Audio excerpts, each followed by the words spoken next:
Over the last 10 years, I've personally bought 12 properties and helped 400 people buy over $200 million worth of property. But as someone who's inside the industry, I find that nobody is ever disclosing exactly what they're doing or how they're managing their money and the inside tips and tricks that can help you get in a better financial position faster, or explaining exactly what they've done so that you can copy that, change some things in your life and get to a much better position sooner. So this is a money management tips for investors video. We're going to talk about savings, we're going to talk about finance, and we're going to talk about some of the smart things that smart investors, myself included, do during tax time.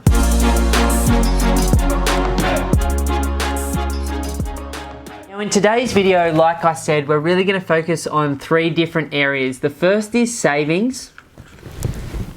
The second is finance, and the third is going to be tax time tips. So I really want to break it into these 3 separate things because I do believe they are completely separate. Now, when it comes to savings, there's so many different ideas online, but one of the best that I ever heard was to pay yourself first. Now, Robert Kiyosaki talks about this in his book Rich Dad Poor Dad, and it is such simple advice that no one I know follows. The Barefoot Investor talks about it as well. Jim Rohn talks about it. Tony Robbins talks about it.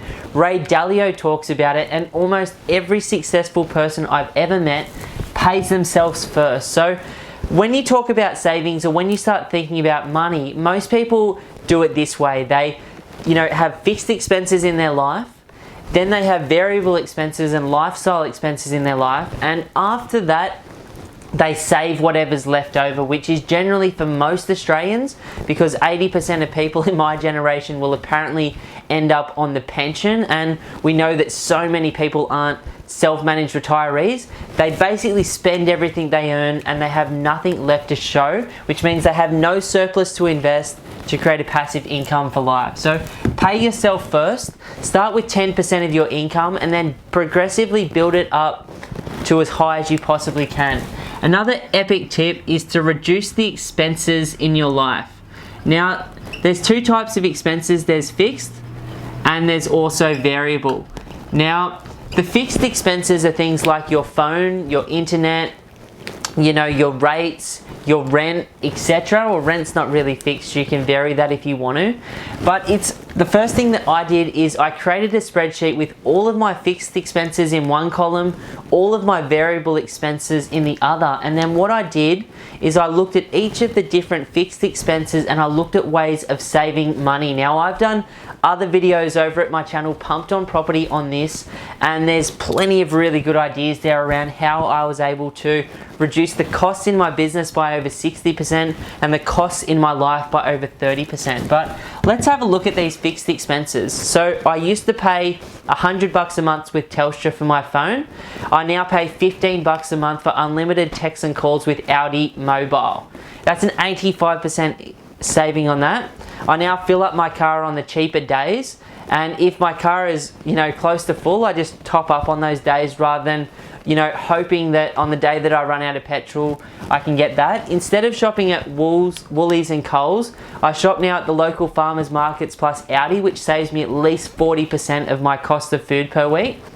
I've looked at my internet and I'm changing from Telstra to other people like Vodafone and saving myself about 40% in my internet there. In terms of in terms of fixed expenses, I'm refinancing all of my home loans at the moment. So I've got investment loans at 4.3% that I'm reducing to 3.6%. I'm reducing my actual home loan from 4% to 3.2% for my house at the moment. That's going to save me over 20 grand a year in interest. I'm going from principal and interest repayments to interest only again because the government and APRA has now made it feasible for me to do that again. So there's just so many ways that you can look at what your fixed expenses are and then line item by line item, just slowly over time, reduce them. Things like solar power, things like water tanks, all of those things that can save your money. Now, when you look at variable, that's really just lifestyle. Most people spend a lot of money on cars, credit cards, holidays, you know, eating out, clothing. You know, most people spend that using their own income rather than, you know, doing all that stuff, but doing it at a time when someone else is paying for it all for you. So from a variable perspective, you know, this is one way to do it, to reduce expenses and budget, but I just like paying myself first and then having a really, really good time with my lifestyle and reducing my fixed expenses as much as I feel comfortable doing. Now, when it comes to finance, the number one thing you can do is get a good broker. Now, I've got a fantastic mortgage broker who is helping me reduce all of my rates by between 0.5% and 1%, which is going to save me over $20,000 per year.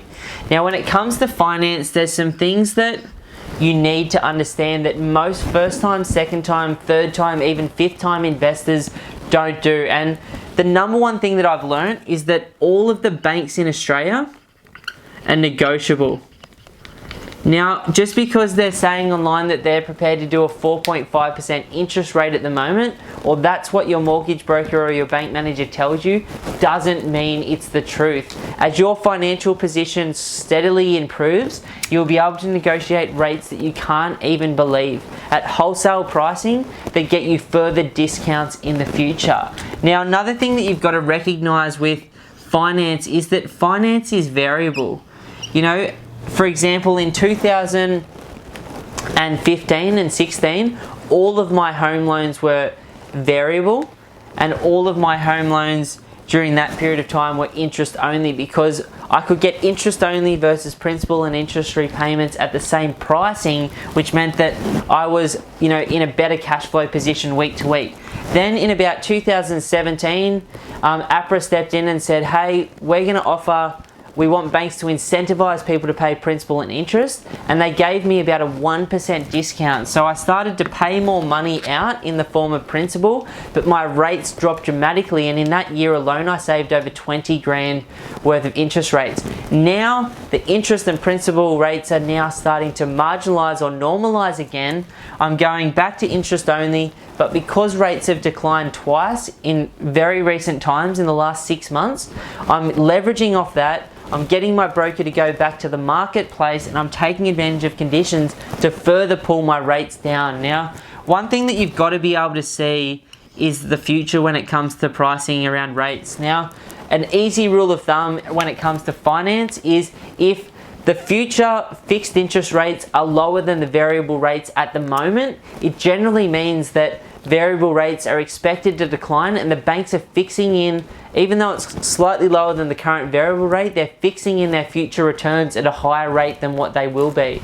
Now, I've got some clients in corporate banking at the moment, and the futures markets are expecting 1, if not 2 more declines in the interest rate, taking our rate down to 0.75% or 0.5 of 1% before the end of 2020. Now, if that happens, it means that the banks are going to continue to pass on rates, and that's what I mean here about rates and finance are constantly changing, and your job is to move in and out of it. Now, if you're in credit card debt, or if you're in car debt or anything like that at the moment, if you're in personal debt, you should be looking to consolidate some of that debt into something or some form that's going to give you a lower interest rate. Now, go talk to a mortgage broker or an insurance broker about that, but there are products, some of them like credit cards and personal loans, where you could be paying 7 through to 20% per annum in interest, and you might be able to consolidate that debt into something a lot smarter, a lot more feasible for your position. When it comes to tax time, the number one thing is being disciplined and keeping good records. So what I mean by that is, what I do personally, I've just got a spreadsheet, and on that spreadsheet I've got my business or my job. Each of these are in a different tab. So I've got my business or my job, which is my income. Then I've got each of the properties that I own in different tabs. Now, in my business, for example, I've got a spreadsheet with all of the income coming in, as well as all of the expenses going out over the course of the year, so that I've got a position, and I pass that spreadsheet onto my accountant. So instead of them putting all your receipts together and wasting their time on admin and charging you more, they focus on strategically looking at your position and how they can help you reduce your tax rate. Now, I do the same for investments. I have the income that my rent is generating plus water, and then I have all of the expenses broken down into categories. So again, instead of going, this is the position of my portfolio for my properties, they've just got a clear spreadsheet which they can work through. Another thing that I do with all of my investment properties is I get tax depreciation schedules. I use BMT, one of the biggest providers in Australia, and I think their message, at least last time I spoke to them, is if they don't save you the money in the first year on tax that it costs for the report, you get the report free. Now, I'm not sure if they're still doing that, but that's what they used to say. Now, these tax depreciation reports, for example, last year I built a home worth $300,000. This year I got a $12,000 tax benefit or discount on the amount of tax that I needed to pay in my business from that one property. You know, I've got clients that have gone and built $120,000 granny flats that with their report, which they give to their accountant, are saving $2,000 to $3,000 a year in their tax. I've got other clients that own a number of brand new properties that save $20,000, $30,000, $50,000 per year in tax as a result of these really strategic depreciation reports that they get set up. Another massive tip, if you're not working for yourself and you're working as an employee for someone else, is a variation to tax assessment. Now, this variation to assessment is what I use to stay in a better cash flow position when I used to work for other people. Effectively, what it is let's say that you own one investment property, and you know, between that investment property plus your normal tax return, you're expected this year to save $5,000 in tax. Now, instead of waiting for that one big balloon payment at tax time of $5,000, what I used to do is I'd set up this variation to assessment, which your accountant will help you do with your employer. It's super simple to do. Is get an extra $1,000 per, sorry, not thousand, get an extra $100, 5,000 divided by 50 weeks a year.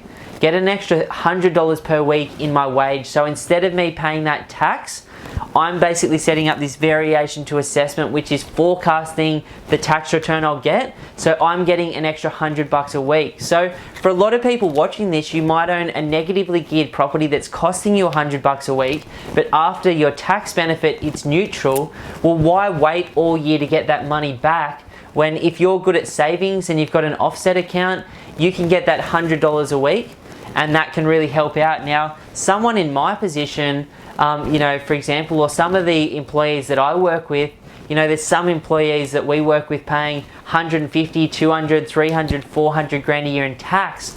Some of those guys have set up portfolios of brand new properties where all of a sudden now they're getting 50 grand a year of tax benefit. Rather than waiting for that 50 grand in a balloon payment, they're getting an extra $1,000 per week in their salary because they're not paying the tax on what they're going to get back anyway using this variation to assessment, and they're saving an absolute fortune.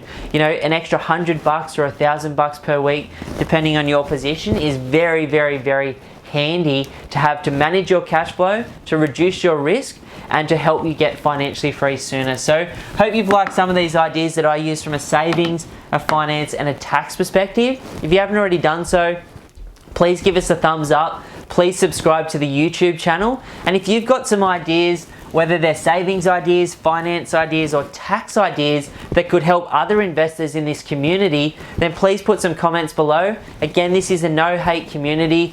Please keep your ideas to yourself. We really want to facilitate an environment where we help each other, where we lift each other up, and we end up in a better position because of that collective education that we're sharing together. So look forward to reading your ideas and commenting on some of my own as well. Have a good day and give us a big thumbs up. Cheers, guys.